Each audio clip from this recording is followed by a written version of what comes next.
Hello everyone. So friends, welcome to Takshashila learning. And आज के इस वीडियो में हम बात करेंगे बैंकिंग एस्पायरेंट्स के माइंड में जो एक कॉमन डाउट रहता है, जिस पर वो हमेशा डिस्कशन करते हैं, वो है कि एसबीआई पीओ और आईबीपीएस पीओ में से वो किस पर ज़्यादा फोकस करें, किसे चूज करें और क्यों।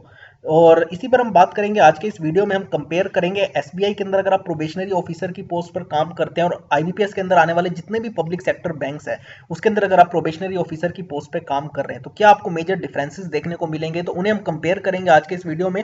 डिफरेंट पैरामीटर्स पर हम इन दोनों ही प्रोफाइल्स को जज करने की कोशिश करेंगे। ठीक है, लॉन्ग रन में आपको किसमें ज़्यादा फायदा देखने को मिलेगा। तो चलिए स्टार्ट करते हैं। आप इस वीडियो को पूरा देखिएगा और अगर आप हमारे इस यूट्यूब चैनल पर नए हैं तो इसे सब्सक्राइब जरूर कर लें, नोटिफिकेशन बेल को प्रेस कर दें, क्योंकि यहाँ पर आप या किसी भी banking exam, SSC, railway exam की अगर प्रिपरेशन कर रहे हैं तो आपको यहाँ पर लगातार बेसिस पर स्टडी मटेरियल वीडियोस की फॉर्म में यहाँ पर हम आपके लिए डालते हैं। इसके अलावा डेली बेसिस पर आपके लिए करंट अफेयर्स का एनालिसिस भी लेके आते हैं। तो आप जरूर सब्सक्राइब कीजिएगा और स्टार्ट करते हैं आज के इस डिस्कशन को। सो देखिए, banking aspirants often search which career option will provide better career growth to them in long run. ठीक है, अगर लॉन्ग रन में अगर हम कंपेयर करें एसबीआई पीओ और आईबीपीएस पीओ प्रोफाइल्स को, ठीक है, तो देखिए ऑफर आप देखेंगे बैंकिंग एस्पायरेंट्स इसको लेके एक हमेशा डाउट में रहते हैं। ठीक है, देखिए well the answer to this is both SBI PO and IBPS PO job profiles have their own significance and career growth option. ठीक है, अगर आप देखिए बैंकिंग सेक्टर में काम करना चाहते हैं और अभी आप प्रिपरेशन फेज में ही हैं, तो आपको पता ही होगा कि both are the most sought after recruitment exam. Their recruitment take place almost every year. हर साल आप देखते हैं कि एसबीआई पीओ का एग्जाम अभी जस्ट प्रोसेस इसका कंप्लीट हुआ है, फाइनल अलॉटमेंट लेटर अब रिलीज हो चुके हैं और आईबीपीएस ने अब अपना जो कैलेंडर है वो जारी कर दिया है, आपको पता ही होगा। तो उनकी भी डेट्स आपको पता ही होगी कि कब पीओ का एग्जाम होना है, एसओ का कब एग्जाम होना है। तो हर साल आप देखेंगे ज्यादातर इनकी रिक्रूटमेंट होती है और लैक्स ऑफ कैंडिडेट्स इसके लिए अपीयर भी करते हैं। आपको पता ही होगा कितना कंपटीशन आज के टाइम पे बैंकिंग सेक्टर में। ठीक है, बट देखिए अगर हम लॉन्ग रन में बात करें, जो डिफरेंस मेनली आता है in terms of career prospects, ठीक है, इसके अलावा अगर बात करें सैलरी, वर्क एनवायरनमेंट, इन सभी चीज़ों को हम अभी कंपेयर करेंगे आगे। ठीक है, so in this video we have done a comparative analysis between the job profiles of SBI PO, IBPS PO on various parameters that will give you a deep insight regarding the selection process। ठीक है, अगर आप इन दोनों ही exams का अगर selection process देखें, exam pattern क्या रहता है, जॉब प्रोफाइल फर्दर एक बार अगर आप सेलेक्ट हो जाते हैं तो उसके अंदर आपको क्या प्रोफाइल मिलती है, वर्क एनवायरनमेंट कैसा है, सैलरी, प्रमोशन, पर्क्स, इन सब पर जो है अभी हम जो है दोनों ही पोस्ट को जो है इन पैरामीटर्स पर कंपेयर करेंगे। चलिए, तो सबसे पहले देखिए बात कर लेते हैं जो मोस्ट इंपॉर्टेंट है, क्योंकि देखिए अभी आप अगर प्रिपरेशन फेज में है तो आपको पता ही होगा ये चीज़ कि दोनों ही एग्जाम्स का क्या सिलेक्शन प्रोसेस है।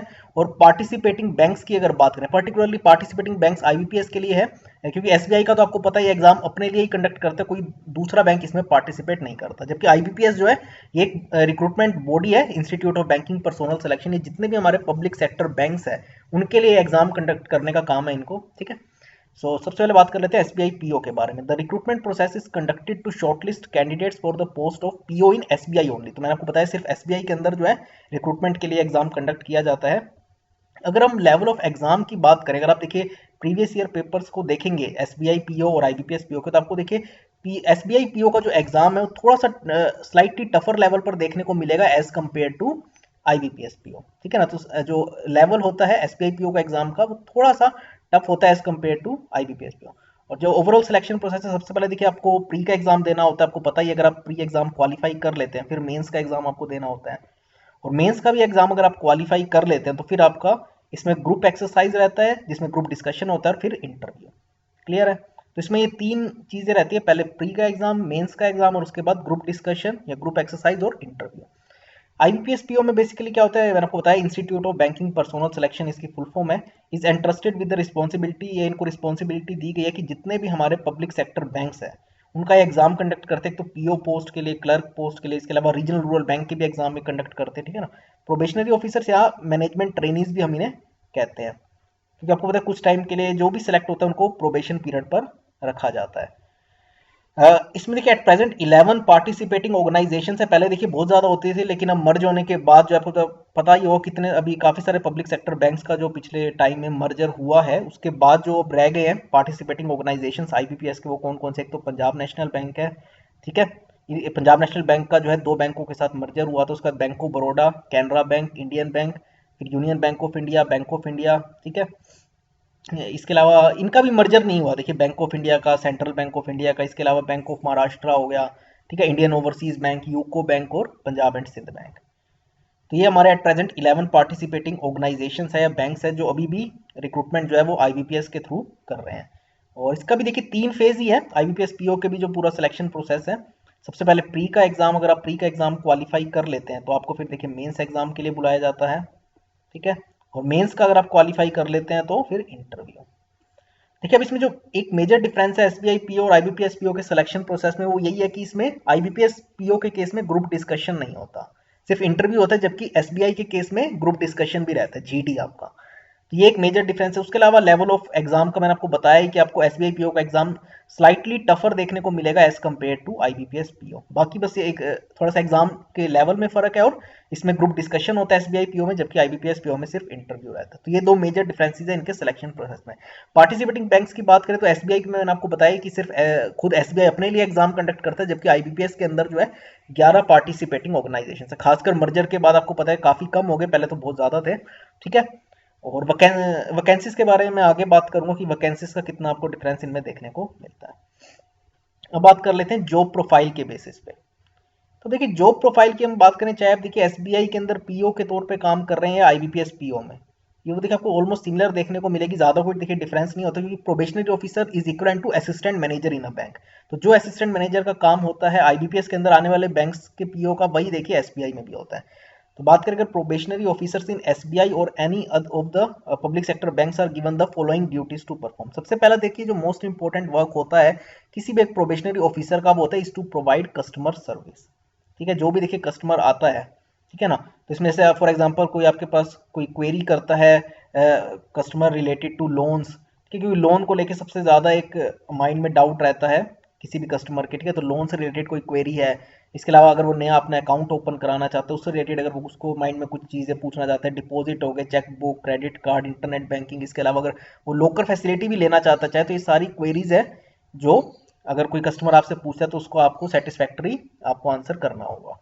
ठीक है, और इसे ओबवियस सी बात है, देखिए अगर आप सही तरीके से आंसर करते हैं तो आपका जो बिजनेस है बैंक का, आपके पर्टिकुलर ब्रांच का, वो बढ़ेगा। तो ये भी बहुत इंपॉर्टेंट है, आप किस तरीके से कस्टमर्स के साथ रिलेशनशिप मेंटेन करते हैं, वही डिपेंड करता है कि आपका बिजनेस आने वाले टाइम में बढ़ता है या कम होता है। ठीक है, अगर आप देखिए पीओ के तौर पे काम करें तो बहुत जरूरी है कि आप देखिए डायरेक्ट टच में आपको कस्टमर के साथ रहना ही है ऑन अ डेली बेसिस। तो आपकी रिस्पॉन्सिबिलिटी भी हो जाती है कि आप देखिए फिर नया बिजनेस बैंक के अंदर लेके आए, क्योंकि आपको मैनेजर्स ये बात कहेंगे जो आपके बैंक का मैनेजर होंगे कि आप देखिए ओबवियसली बात है, क्योंकि देखिए बैंक का जो मैनेजर होता है वो कस्टमर्स के साथ ज्यादा डायरेक्टली टच में नहीं रहते, लेकिन आप रहेंगे एज अ पीओ के तौर पे।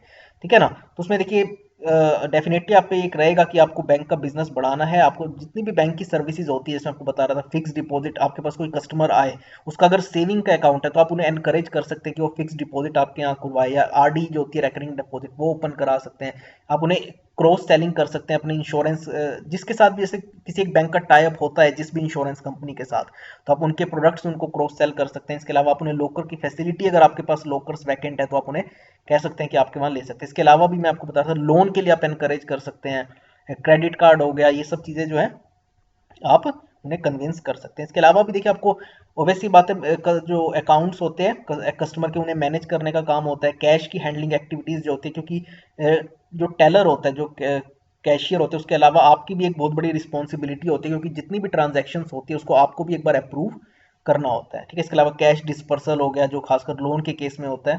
ठीक है, इसके अलावा अगर बात करें तो कैश कलेक्शन जो है उसको एक बार वेरीफाई करना, ठीक है ना, कि जितना, वैसे तो कैशियर का काम होता है लेकिन उसके अलावा आपकी भी एक रिस्पॉन्सिबिलिटी होती है कि जो दिन के एंड में जो कैश का जो वेरिफिकेशन होता है वो आपको एक बार देखना होता है। ठीक है, इसके अलावा क्लियरेंस ऑफ पेमेंट्स, और जितनी भी ट्रांजेक्शन पेंडिंग है उन सबको आपको क्लियर करना होता है जो डाटाबेस होता है उसमें से। ठीक है ना, तो ये कोई भी जो इनको वो है कोई भी एंट्री जो है वो पेंडिंग ना रह जाए।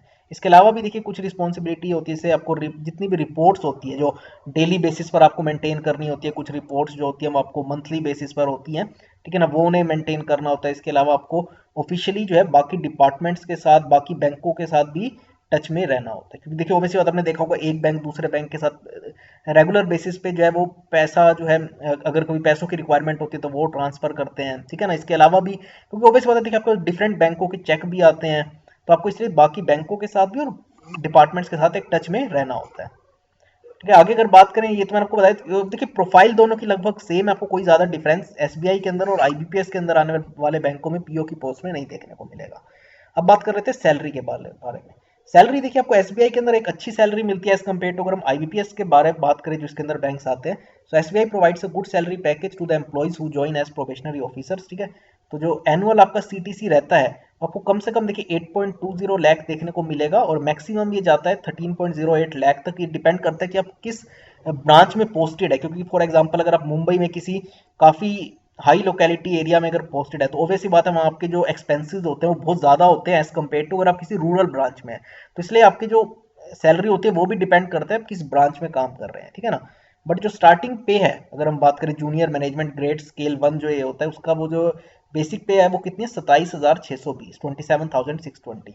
इसके अलावा आपको देखिए कुछ इंक्रीमेंट्स भी इसमें मिलते हैं आपको। आप डीए के लिए भी एलिजिबल होते हैं, डियरनेस अलाउंस, हाउ एचआरए या लीज पे ले सकते हैं अपना घर, सीसीए, मेडिकल और अदर अलाउंसेस पर, और भी जो बाकी देखिए टाइम टू टाइम आप जितने भी जो है इंक्रीमेंट होता है या जो भी आप जिसमें आपको चीज़ें दी जाती है, इसके अलावा जो H R A D A मैंने आपको बताया, सारे के लिए आप एलिजिबल होते हैं। जहाँ तक आईबीपीएस के बारे में बात, इसकी थोड़ी बेसिक पे कम है। आप देखेंगे जो एक जनरल है वो 23,700 आप कंपेयर कर सकते हैं, यहाँ पे लगभग 4-1 हज़ार का फर्क है। इसके अलावा आपको भी देखिए जो बेनिफिट्स होते हैं, H R A D A, special allowance, ये सारी चीज़ें मिलती है। सिटी कंपनसेटरी अलाउंस यानी सीसीए, ठीक है ना। अगर आप किसी बड़ी सिटी में काम करें तो ऑब्वियसली बात है आपकी सैलरी ज़्यादा होगी अब एज कम्पेयर टू किसी रूरल एरिया से, ठीक है ना। इसके अलावा जो आपको ग्रोस पे रहती है वो अराउंड कितनी रहती है, 38,703 पर मंथ। ये देखिए एक एवरेज है, ये बैंक टू बैंक वेरी करेगा। आपके ब्रांच, आप किस ब्रांच में आपका एलोकेशन हुआ है, अगर आप किसी काफ़ी मतलब बड़ी सिटी में रह रहे हो तो आपकी जो है सैलरी ज़्यादा होगी एज कम्पेयर टू अगर आप किसी रूरल एरिया या कोई मीडियम सी सिटी में रह रहे हैं, ठीक है ना, जहाँ जहाँ इतने ज़्यादा एक्सपेंसेस नहीं होते। तो ये डिपेंड करता है कहाँ पर पोस्टेड है, ठीक है। जनरल मैंने आपको बता दिया, सैलरी आपको एसबीआई के अंदर डेफिनेटली स्टार्टिंग में ज़्यादा डिफरेंस नहीं मिलेगा, लेकिन जैसे जैसे आप आगे आपको टाइम हो जाएगा 5 साल 10 साल बाद आपको सैलरी में एसबीआई में थोड़ा सा आपको ओबीसी बात है डिफरेंस देखने को मिलेगा, ठीक है। सैलरी के प्रोस्पेक्ट से हम बात करें तो आप एसबीआई को प्रेफर कर सकते हैं। अगर एसबीआई की बात करें तो आप सभी को पता ही है कि स्टेट बैंक ऑफ इंडिया जो है it is one of the oldest and largest public sector bank, जिसकी आपको ब्रांचेस ऑलमोस्ट सभी अर्बन और रूरल एरियाज में देखने को मिलेगी, और एट प्रेजेंट अराउंड 24,000 के करीब इनकी ब्रांचेज है, particularly after the merger of SBI with its associates. और जो बैंक का बिजनेस है वो भी देखिए काफ़ी बड़ा है at present, it constitutes around 50% of the banking services. चाहे देखिए हम लोन्स की बात करें, सबसे ज़्यादा लोन अगर आप देखेंगे ऑब्वियसली बात है एसबीआई ने इस टाइम दिया हुआ है, अपार्ट फ्रॉम इट चाहे वो डिपॉजिट्स हो गए, तो ओवरऑल इनका काफ़ी बड़ा मार्केट शेयर है एट प्रेजेंट बैंकिंग सर्विसेज को प्रोवाइड करने में। और ऑब्वियसली बात है इनका बिजनेस क्योंकि इतना ज़्यादा है, तो आप अगर एज ए ब्रांच में काम कर रहे हैं तो आप पे ज़्यादा वर्क प्रेशर होगा एट कंपेयर टू, अगर हम बाकी बैंकों की ब्रांचेस से कंपेयर करें तो आपको हमेशा एसबीआई के अंदर ज़्यादा रश देखने को मिलेगा। और इसी वजह से ओवैसी बात है अगर आप वहाँ पे एज एन एम्प्लॉई काम कर रहे हैं और पीओ के तौर पे तो देखिए आप पे वैसे ही बड़ा प्रेशर होता है, तो इसमें आपको ज़्यादा प्रेशर हैंडल करना पड़ेगा एज कम्पेयर टू आईबीपीएस के अंदर जो बैंक्स आते हैं उसकी ब्रांचेस में। और अगर बात करें most of the public sector banks whose recruitment exams are conducted by IBPS are not accessible in rural areas. आपको देखिए इन पब्लिक सेक्टर बैंक्स की ब्रांचेस जो है रूरल एरियाज में ज़्यादा देखने को मिलेंगी नहीं, मिलेंगी ये बात है कि कोई भी नहीं होगा, लेकिन ये है कि जैसे हर बैंक की ब्रांचेस आपको देखने को नहीं मिलेंगी, क्योंकि एसबीआई आपको ऑलमोस्ट सभी जगह पे देखने को मिल ही जाता है, लेकिन एज कम्पेयर टू बाकी जो बैंक्स होते हैं वहाँ उनकी ब्रांचेस आपको देखने को वहाँ नहीं मिलेंगी। तो ज़्यादा चांसेस है कि आपको किसी अर्बन सिटी में ही जो है काम करने का मौका मिले। इसके अलावा जो है कस्टमर्स भी, क्योंकि मैंने आपको बताया एसबीआई के अंदर ज़्यादातर आपको कस्टमर्स या उनका बिजनेस ज़्यादा है, तो इसलिए आप पे एज ए दूसरे बैंक इतना ज़्यादा प्रेशर नहीं होगा, ठीक है, as compared to SBI. But still देखिए ब्रांच टू ब्रांच मैटर करता है कि अगर वहाँ पे आपके जहाँ पे ब्रांच है वहाँ अगर एसबीआई की ब्रांच नहीं है इन केस, तो वहाँ पे आप पे ज़्यादा प्रेशर हो सकता है। बट ओवरऑल अगर हम जनरली कंपेयर करें तो आपको बाकी पब्लिक सेक्टर बैंक्स में कम प्रेशर देखने को मिलेगा एज कम्पेयर टू एसबीआई, ठीक है। मैंने आपको बताया इसका रीजन जो है, तो ये सबसे बड़ा इसकी प्रेजेंस बहुत ज़्यादा है और इसका बिजनेस बहुत बड़ा है, ठीक है ना, एज कम्पेयर टू बाकी के जो बैंक्स हैं, तो इसलिए प्रेशर एसबीआई में ज़्यादा आपको देखने को मिलता है ब्रांचेस में एज कम्पेयर टू बाकी बैंक, ठीक है। But still it depends on branch to branch कि आपकी ब्रांच कहाँ पर सिचुएटेड है। बट जनरली अगर बात करें तो आपको थोड़ा सा प्रेशर आपको कम मिलेगा आईबीपीएस के अंदर आने वाले बैंक्स में एज कम्पेयर टू एसबीआई। तो ये कुछ जनरल फैक्टर्स मैंने आपको बताया, ठीक है, वर्क एंड प्रेशर और एनवायरनमेंट के बेसिस पर। उससे पहले हमने बात की थी सैलरी, ठीक है, सैलरी में जो आपको एक डिफरेंस देखने को मिलता है। फिर जॉब प्रोफाइल तो देखिए लगभग सेम ही है, और सिलेक्शन प्रोसेस में जो, क्योंकि अगर आप अभी ऑब्वियसली बात है प्रिपरेशन फेज में है तो आपको ये ध्यान रखना है, तो थोड़ा सा इसकी आपको प्रिपरेशन एसबीआई की जो है वो कैट लेवल की करनी पड़ेगी, ठीक है ना। उसका लेवल आप अगर आप कंपेयर भी करेंगे प्रीवियस ईयर पेपर से तो आपको टफर देखने को डेफिनेटली आईबीपीएस पीओ से मिलेगा। तो आपको थोड़ी सी प्रिपरेशन और ज़्यादा अच्छी रखनी है। और इसमें कंपटीशन भी अगर देखें, कंपटीशन एसबीआई में ज़्यादा इसलिए भी हम कह सकते हैं क्योंकि देखिए वैकेंसीज जो है, क्योंकि इसमें सिर्फ एसबीआई है, ठीक है ना। आईबीपीएस में तो आपके 11 बैंक्स एक साथ उनकी रिक्रूटमेंट होती है, तो इसलिए आईबीपीएस में आपको ऑब्वियसली बात है वैकेंसी ज्यादा देखने को मिलेंगी। तो एसबीआई में अगर आप देखेंगे पिछले 2 साल से हर साल जो है लगभग 2000 के करीब वैकेंसीज आ रही हैं, जबकि आईबीपीएस में 4000, 4500, 5000 तक फाइनल वैकेंसीज चली जाती हैं। तो ये आपको एक डिफरेंस देखने को मिलेगा नंबर ऑफ वैकेंसी। और ऑब्वियसली बात है कि आईबीपीएस के अंदर 11 बैंक एक साथ उनकी रिक्रूटमेंट हो रही है, और एसबीआई में तो सिर्फ वो इंडिविजुअल खुद ही बैंक है, ठीक है ना। तो इसलिए एसबीआई की ऑन एन एवरेज 2000 वैकेंसी और आईबीपीएस के अंदर 4500, 5000 के करीब फाइनल वैकेंसीज रहती है। तो इसलिए थोड़ा सा इसलिए भी कट ऑफ आपको एसबीआई की ज्यादा देखने को मिलेंगी, ठीक है। तो ये कुछ बेसिक पैरामीटर्स है जिन पर हमने कोशिश की कंपेयर करें दोनों ही जॉब प्रोफाइल्स को, ठीक है। और अब आपको देखिए खुद जज करना है कि आप किसको ज़्यादा प्रायोरिटाइज करें, ठीक है। बट ये है कि एसबीआई मैंने आपको बताया डेफिनेटली इसमें आपको सैलरी ज़्यादा मिलती है, इसके करियर प्रोस्पेक्ट ज़्यादा हैं एज कम्पेयर टू आईबीपीएस। और जो प्राइवेटाइजेशन की भी आजकल बात की जा रही है, ठीक है ना, तो प्राइवेटाइजेशन का भी रिस्क जो है वो आईबीपीएस के अंदर आने वाले बैंक्स पर ज़्यादा है at present as compared to SBI, क्योंकि अभी हाल ही में गवर्नमेंट ने बताया कि एसबीआई और जिन बैंकों का भी हाल ही में मर्जर हुआ था उनका तो प्राइवेटाइजेशन बिल्कुल अभी गवर्नमेंट नहीं सोच रही, लेकिन जो बचे हुए बैंक है जिनका जैसे अभी मर्जर नहीं हुआ था, जैसे अगर मैं बात करूं बैंक ऑफ महाराष्ट्र हो गया, बैंक ऑफ इंडिया हो गया, ठीक है, Central Bank of India, Punjab and Sind Bank, हो सकता है इन बैंकों को आने वाले टाइम में प्राइवेटाइज किया जा सकता है। तो इसलिए ये भी एक चीज़ आपको ध्यान में रखनी है। तो बट दोनों ही जॉब्स की देखिए अपने खुद के एडवांटेजेस है, ठीक है। बट अगर आप एस्पायरेंट के तौर पे है अभी प्रिपरेशन करें तो डेफिनेटली आप देखिए दोनों ही एग्जाम्स की प्रिपरेशन करें, दोनों ही एग्जाम्स को दे, ठीक है। और जिसमें भी आपको पहले अगर सिलेक्शन मिल जाता है तो आप डेफिनेटली उसको ज्वाइन कर लें, क्लियर है। तो आपको ये नहीं सोचना कि अगर आपका आईबीपीएस पीओ में होने के बाद भी आप ज्वाइन नहीं कर रहे कि मैं एसबीआई पीओ ही ज्वाइन करूंगा, ऐसा नहीं करना, ठीक है। अगर आप फ्रेशर अभी तक आपके पास कोई जॉब नहीं है तो आपको कोई भी मिल जाए पहले आप उसको जरूर ज्वाइन कर लें, ठीक है। तो ये कोशिश की इस वीडियो के थ्रू हम आपको एक बेसिक डिफरेंस बता दें, कोई ज़्यादा तो देखिए नहीं है बट स्टिल ये है कि एसबीआई के अंदर आपके पास ज़्यादा करियर प्रोस्पेक्ट्स रहते हैं, अपॉर्चुनिटीज़ रहते हैं, और प्राइवेटाइजेशन का रिस्क अभी एसबीआई पीओ पे बिल्कुल भी एसबीआई के अंदर नहीं है। बाकी आईबीपीएस के अंदर आने वाले कुछ बैंकों पर प्राइवेटाइजेशन का इस फाइनेंशियल ईयर और अगले फाइनेंशियल ईयर में हो सकता है कुछ बैंक्स को प्राइवेटाइज किया जाए। बाकी आप हमारे साथ takshilalearning.com आप हमारी इस वेबसाइट पे जा सकते हैं, ठीक है। ये आप इसको लिंक मैं आपको दिखाया, तो ये यहाँ पे जाके आप वीडियोस आपको जो है हमारे यहाँ पे इस वेबसाइट पे देखने को मिल जाएंगे। आप ऑनलाइन बैंकिंग क्लासेस लेना चाहते हैं प्रिपरेशन के लिए तो आप कोर्स ज्वाइन कर सकते हैं, इसमें सारे एग्जाम्स हम कवर करते हैं, आप देख सकते हैं SBI PO, SBI clerk, IBPS PO clerk, RRB और जितने इंश्योरेंस के भी हमारे एग्जाम्स हैं। तो आपको एक पैकेज मिल जाएगा जिसमें आपके सारे एग्जाम्स की प्रिपरेशन वीडियो लेक्चर्स के through, online test series, e book से सब आपको इसमें प्रोवाइड किया जाता है। तो आप वहाँ जरूर जाए हमारे वेबसाइट takshilalearning.com, ठीक है। तो आज की इस वीडियो में इतना ही फ्रेंड्स, थैंक्स अ लॉट।